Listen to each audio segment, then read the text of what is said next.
کیا chairman P T I party سربراہ نہیں رہیں گے؟ تحریک انصاف کے انٹرا پارٹی الیکشن میں چیئرمین کو آؤٹ کرنے کا فیصلہ۔ چیئرمین پی ٹی آئی کے وکیل شیر افضل مروت کا کہنا ہے کہ قانونی قدغن کی وجہ سے chairman P T I party سربراہ کا الیکشن نہیں لڑیں گے۔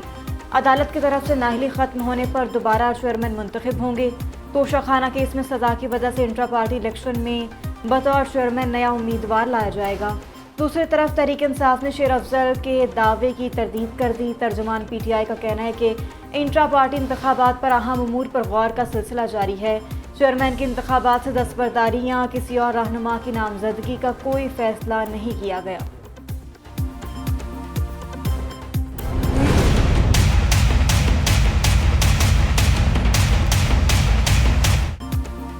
مبینہ غیر شرعی نکاح کیس میں پرانے گواہان کی نئی گواہیاں۔ اون چودھری نے ڈسٹرکٹ اینڈ سیشن کورٹ سے اسلام آباد میں بیان ریکارڈ کرا دیا۔ کہا، چیئرمین پی ٹی آئی اور بشرا بی بی نے دوران عدت جان بوجھ کر نکاح کیا۔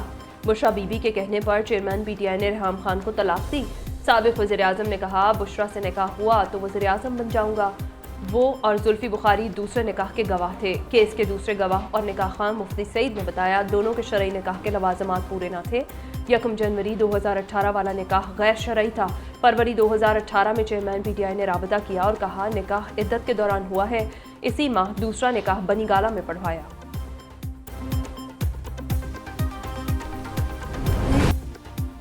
سائفر کیس کی سماعت اڈیالہ جیل میں ہی ہوگی۔ سیکرٹ ایکٹ کی عدالت کے جج ابو الحسنات نے تحریری حکم نامہ جاری کر دیا۔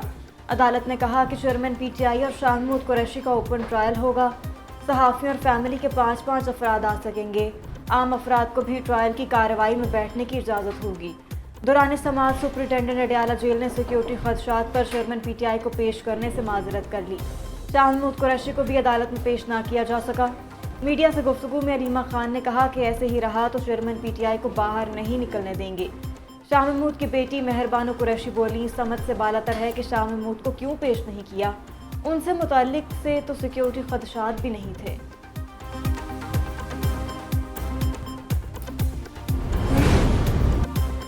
الیکشن میں بھرپور تیاری کے ساتھ اتریں گے۔ نون لیگ کی کامیابی پاکستان کو مسائل سے نجات دلانے کے لیے اہم ہے۔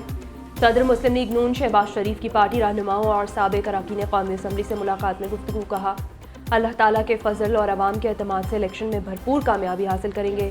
عوام مسلم لیگ نون کو 2/3 سے اکثریت دے، دہشت گردی کی طرح مہنگائی کی کمر توڑ دیں گے۔ ملاقات میں تنظیمی امور اور انتخابات کی تیاریوں کے حوالے سے امور پر بھی گفتگو ہوئی۔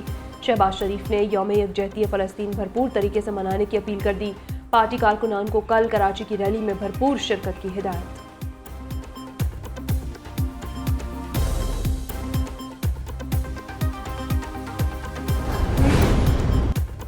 مسلم لیگ نون کا ملک بھر میں انتخابی سرگرمیاں تیز کرنے کا فیصلہ۔ چیف آرگنائزر مسلم لیگ نون کی زیر صدارت ایم ایس ایف اور اقلیتی ونگ کا اجلاس۔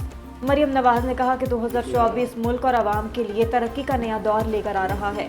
نواز شریف کی قیادت میں معاشی ترقی کا نیا دور شروع ہوگا۔ نوجوان ملک کو سرمایہ ہیں، نوجوانوں کی ترقی ملک کی ترقی ہے۔ نواز شریف چاہتے ہیں نوجوان عام انتخابات میں سیاسی سرگرمیوں کا ہر اول دستہ بنے۔ اگر ایک اور سلیکشن ہوتی ہے تو خدا نخواستہ اکنامیکل کرائسس سے نہیں نکال سکتے۔ مسلم لیگ نے ہمیشہ اداروں کو جو ہے وہ سیاست میں دھکیلا ہے۔ نون لیگ نے ہمیشہ اداروں کو سیاست میں دھکیلا۔ ایک اور سلیکشن ہوئی تو ملک تباہ ہو جائے گا۔ اتحادیوں سے مل کر نمبر گیم پر حکومت بنائیں گے۔ ہماری توجہ الیکشن کے بعد اتحاد پر ہے۔ پیپلز پارٹی رہنما فیصل کنڈی نے حکومت سازی کا سارا پلان میڈیا پر بتا دیا۔ نیوز کانفرنس میں کہا، آج میاں صاحب کیوں نہیں کہتے، مجھے کیوں نکالا؟ 120 سیٹیں جیتنے کے دعوے دار 20 سیٹیں نہیں جیت سکتے۔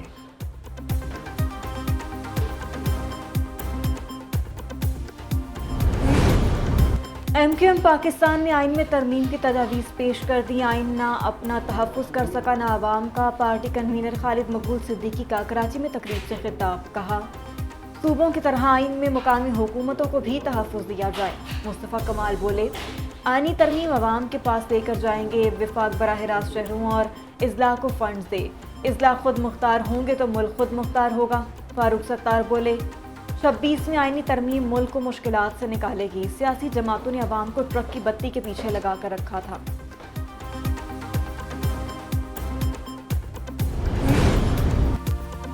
سندھ پولیس نے قومی کرکٹر سے بھی رشوت بٹور لی۔